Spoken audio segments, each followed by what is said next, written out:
In this video, we are going to look at the Marquee tool and the Curves adjustment layer. The shortcut for the Marquee tool is M on the keyboard. So to make a selection, you click, hold, and drag like this.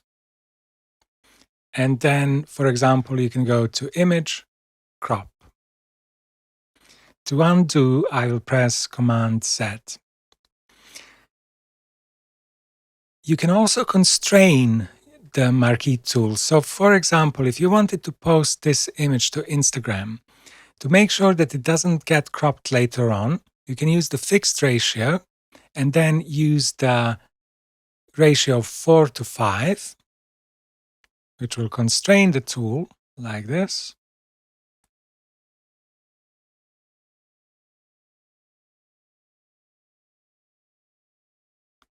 And say image crop. I will press Command D to deselect. If you go back to the normal mode like this, we can again make a selection of this background. And then if you press Command T and then press and hold the Shift key and drag like this, we can extend the backdrop, for example. Command D to deselect.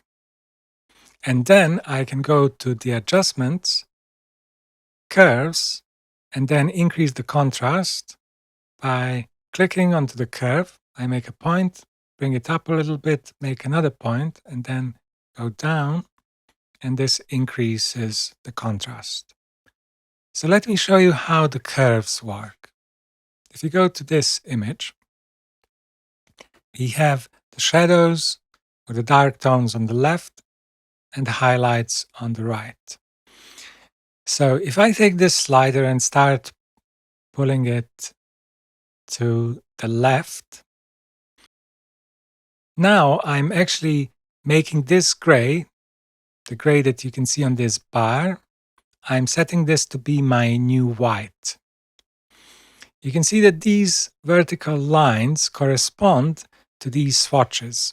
So this second line corresponds to this patch. So if I move this slider to the second line, then this patch becomes my new white. If I move it to the third patch, then this becomes my new white. I go to the middle like this, then the middle becomes white.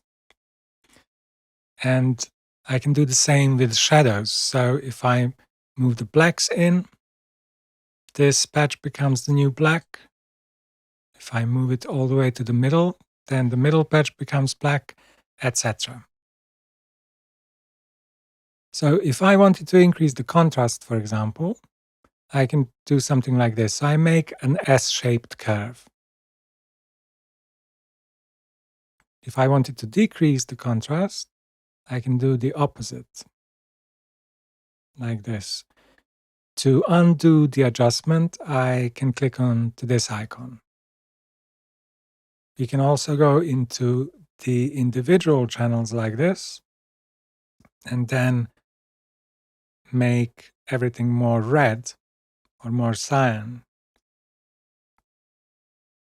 or more green or more magenta, more blue or more yellow. If I use this pointer tool to hover over the patches, it will show me the location of this patch on the curve. So if I click on this patch, you see now I get a point on the curve. I can also click on this patch, and then again I can increase the contrast by making an S-shaped curve. So if we go back to the first image, if I undo this once again, to increase the contrast, I can draw two points on the curve like this. And then if I go to the red channel, I can maybe push it up a little bit to tweak the skin color, the skin tone,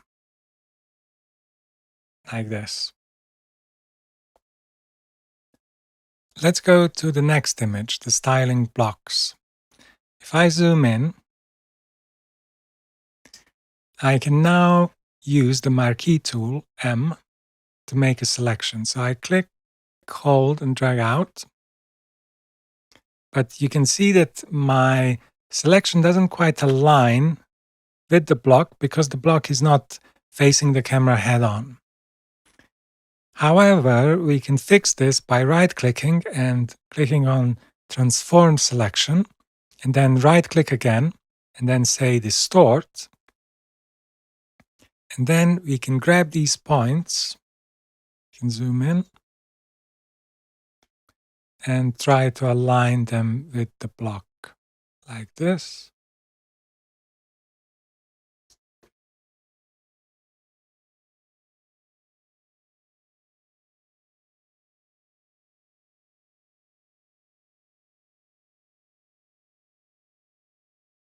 Then you click OK.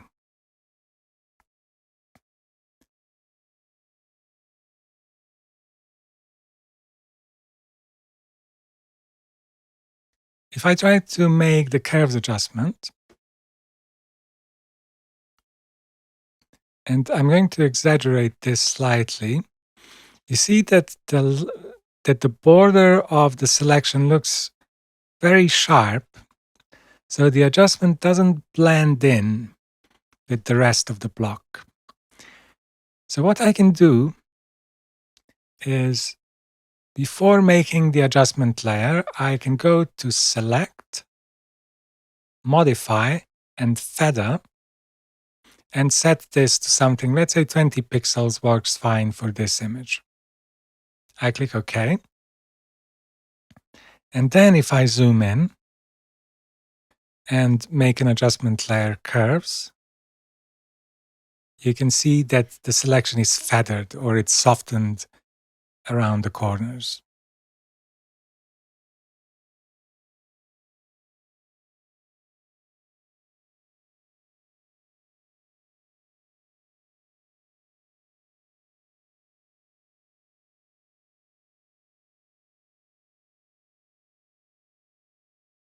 Like this.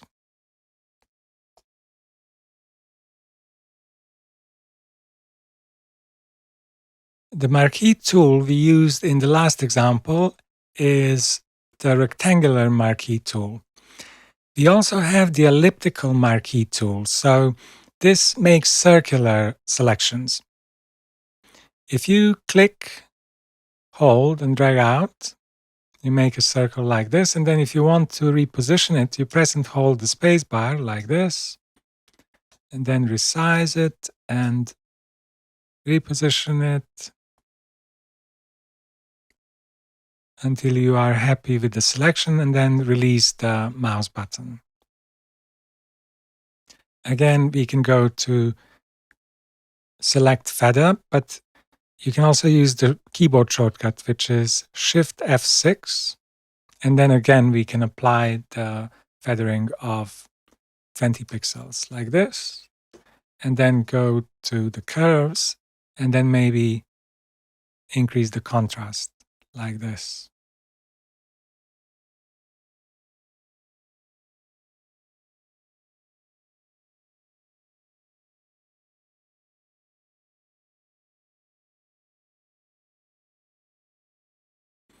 There is another way of color correcting images using the curves adjustment layer.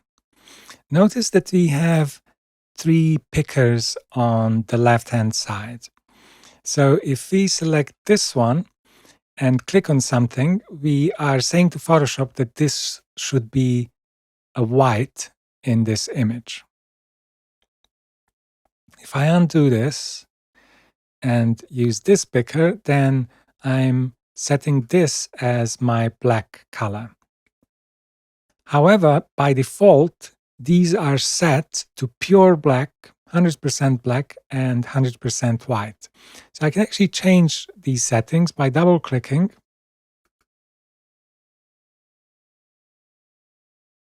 And then, for this, I can go to brightness, and instead of 0%, I can set this to, let's say, 10%. You can save these as your defaults if you like, but I will say no for now. And then I can click on the black. And then I will do the same for the white. Set this to, instead of 100%, to 95%. And then click on the white, like this. And then I can use the middle one to set the gray point. So if there's any color cast in something that should be neutral, Photoshop will remove that color cast. So I can click on something gray. Grays or whites work well. So if I click on before and after, this is the result I get.